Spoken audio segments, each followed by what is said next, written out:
good morning, students. Today we are going to start a new topic, that is analytic continuation. Analytic continuation is a process of extending the domain of an analytic function in which the function is originally defined. That is, अगर हमारे पास कोई function f of z which is analytic in domain D, then analytic continuation एक ऐसा process है which help us to extend the domain of the analytic function, that is extend कर देगी domain of analytic function, that is D to D1, जहाँ पर where D is contained in D1. ठीक है students, let us make it more clear with the help of another definition. Suppose a function f1z is analytic in domain D1 and if there exists a function f2z analytic in domain D2 such that D1 और D2 की intersection क्या है, not equals to five. Not equals to five है मतलब इसमें कोई ना कोई कॉमन पार्ट है, that is that common part be named as D1 2. That is D1 has a part D1 2 कॉमन विद D2 एंड हमने डिफाइन करा कि f1z और f2z दोनों फंक्शन इस कॉमन पार्ट पे क्या होंगे, इक्वल होंगे. अगर ये दोनों कंडीशन सेटिस्फाई होती हैं then we can say that the function f2z is known as the analytic continuation of f1z from domain D1 into domain D2 by the common part D1 2. ठीक है, अब हमारे पास डोमेन D1 और D2 इस type से भी हो सकते हैं. लेट दैट बी, एक फंक्शन लिया हमने, लेट इट बी f जो कि एनालिटिक है इन डोमेन डी, और एक फंक्शन लिया हमने capital F which is analytic in domain capital of D1. Obviously D1 और D का कॉमन पार्ट क्या होगा, दिस. तो अगर ये कंडीशन सेट, दोनों कंडीशन इसमें भी सेटिस्फाई हो जाती हैं then we can say that capital F is the analytic continuation of small F from D into D1. Let us see. Suppose f and capital F are the two functions such that f analytic है in some domain D and capital F is analytic on some domain capital D1. तो obviously दोनों का common part हमने इस तरह से consider करा. Third condition क्या ली कि D और D1 की इंटरसेक्शन क्या है, नॉट इक्वल्स टू फाइव है and D is contained in D1. तो ऑब्वियसली अगर कॉमन पार्ट में देखें तो दोनों फंक्शंस इक्वल होंगे, तो that is fz is equals to capital Fz for all z belongings to intersection of D and D1. Therefore सारी कंडीशन सेटिस्फाई हो गई हैं हमारे पास एनालिटिक कॉन्टिन्यूशन की. So we can say that capital F is an analytic continuation और we can say that holomorphic extension of F from D into D1. ठीक है students, next comes the definition of function element.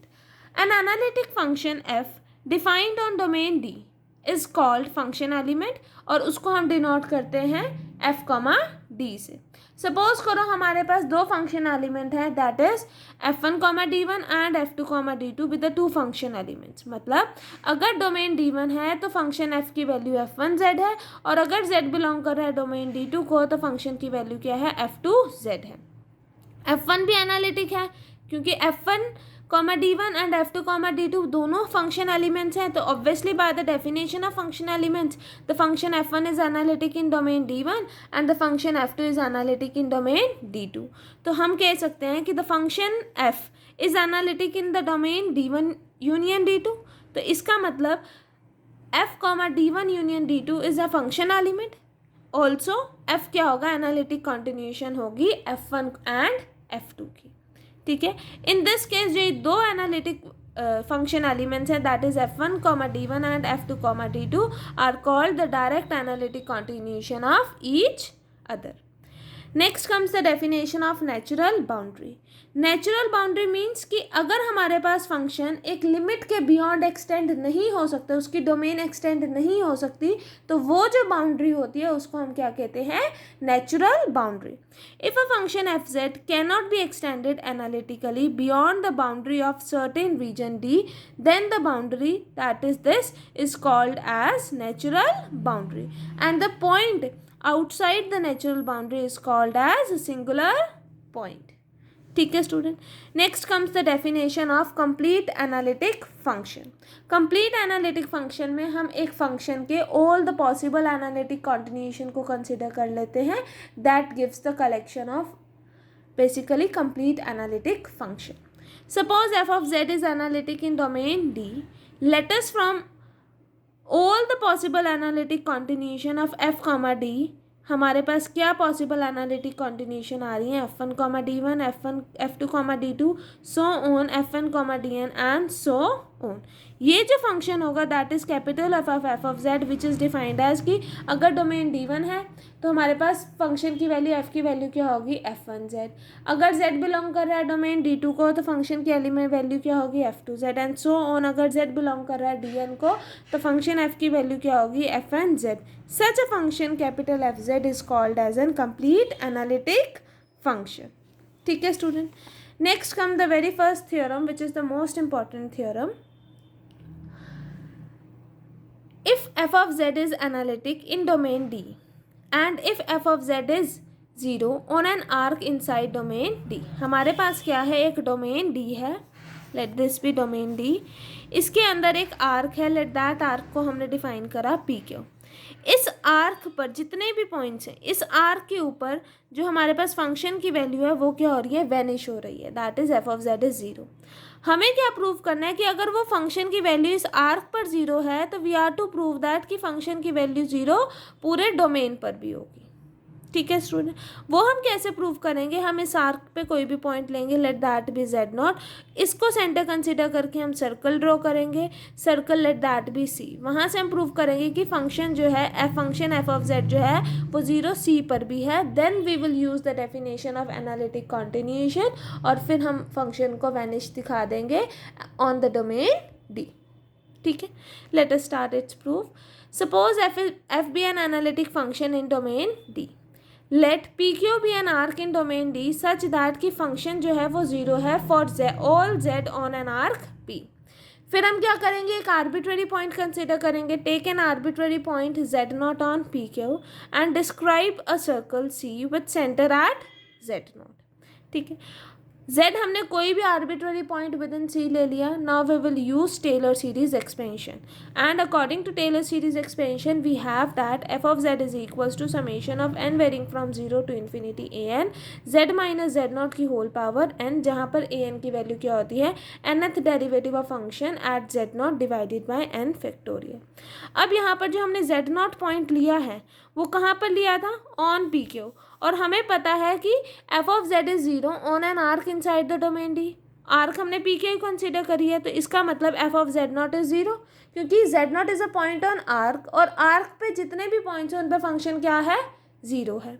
तो f z0 is 0 तो इसका मतलब nth derivative 0, nth derivative 0 मतलब an 0, an 0 तो मतलब function f of z is 0। Function f of z क्या था, on the circle, that is f of z is equals to 0 on circle. Now by the means of analytic continuation, ये circle आ गया और एक domain आ गया, इसके कॉमन पार्ट पे फंक्शन इक्वल है। ठीक है, और D और C की इंटरसेक्शन क्या आ रही है, नॉन एम्प्टी आ रही है। तो दोनों कंडीशन एनालिटिक कॉन्टिन्यूएशन की हमारे पास सेटिस्फाई हो रही हैं। ऑल्सो हमें ये भी पता है कि फंक्शन इसके अंदर भी एनालिटिक है एंड फंक्शन इसके अंदर भी एनालिटिक है। तो सारी कंडीशन हमारे पास एनालिटिक कॉन्टिन्यूएशन की सेटिस्फाई हो रही हैं। तो therefore by the means of analytic continuation of function f from C to D we have कि जो फंक्शन होगा हमारे पास 0 होगा for all z belongings to D। ठीक है student, this completes the proof of this theorem. Next come the corollary. If function f of z is analytic in domain R and if f of z vanishes at any point on R0 where R0 is a part of R then f of z is 0 throughout the R। Suppose करो कि आपके पास ये R है, reason R, ठीक है, और R0 is a part of R। तो अगर फंक्शन इस पर 0 है तो by the definition of analytic continuation हम डायरेक्ट कह सकते हैं कि हमारे पास क्या होगा, फंक्शन वैनिश होगा ऑन दिस R ऑल्सो। तो जस्ट आपको पहले पूरा सेम एज इट इज़ करना है, then we can say this, do as above same, take an arc PQ inside, then f of z is 0 for all z on PQ। तो we can say that f of z vanishes throughout the domain R। ठीक है student, now next deduction is if f1z and f2z are analytic in same domain capital D and f1z and f2z are equal for all z belongings to D0 contained in D, then we are to prove that f1z और f2z हैं equal हैं for all z belongings to D। अब हमें ये mentioned है कि function analytic है और z D0 डोमेन में दोनों क्या हैं, इक्वल हैं। तो वही कंसिडर करेंगे। हमें क्या प्रूव करना है कि f F1z is equals to F2z for all z belongings to d. तो इसका मतलब मुझे प्रूव करना है F1z minus F2z is equals to 0 for all z belongings to d. हमने इसका नाम दे दिया let it be small fz। तो take Fz is equals to F1z minus F2z। तो ऑब्वियसली F1 भी एनालिटिक है, F2 भी एनालिटिक है, तो therefore we can say that the function f is analytic in domain D. Also हमें पता है कि डोमेन डी नॉट में फंक्शन 0 होगा। क्यों 0 होगा? क्योंकि in domain D not F1z is equals to F2z। तो इसका मतलब अगर डी नॉट में F1z is equals to F2z है तो इसका मतलब F1z minus F2z is equals to 0 for all z belongings to d naught. तो यही हमने यहाँ मेंशन करा कि Fz is equals to 0 for all z belongings to d naught, और डी नॉट किस में कंटेंट है? डी में। तो therefore by the deduction first, जहाँ पर हमने आर नॉट और आर की बात करी थी, हमारे पास क्या आ जाएगा कि f(z) is equals to 0 for all z belongings to d, that is F1z minus F2z is 0 for all z belongings to d, that is हमने प्रूव कर दिया कि F1z is equals to F2z for all z belongings to d। ठीक है, this proves our deduction second. Next is the example. Show that sin square z plus cos square z is equals to 1 for z belongings to complex plane. Now in real plane हमें पता है कि cos square z plus sin square z is 1. तो वहाँ उसी का use करके, और we can also say that कि real plane is contained in complex plane, तो हम एनालिटिक कॉन्टिन्यूशन की डेफिनेशन अप्लाई करके कह देंगे कि sine square z plus cos square z is equals to 1 for all z belongings to complex plane. Now let us start its proof. Let f of z is equals to sin square z plus cos square z minus of 1. अब हमें पता है कि real plane में f of z 0 आएगा। ठीक है, also function is analytic in complex plane and f of z is 0 on real number r, and we know that r is contained in C complex plane. Therefore by the above theorem हमारे पास क्या आ गया कि f of z is 0 for all z belongings to complex plane. अगर वो 0 हो गया तो इसका मतलब sine square z minus plus cos square z minus 1 is equals to 0 for all z belongings to complex plane. तो रीअरेंज करेंगे तो हमारे पास क्या आ जाएगा, that sine square z plus cos square z is equals to 1 for all z belongings to complex plane. यही हमें प्रूफ करना था। This complete the proof of this result. ठीक है students, only this much for today class. Next class में हम discuss करेंगे uniqueness of analytic continuation and many more topics of analytic continuation. ठीक है स्टूडेंट्स, थैंक यू क्लास।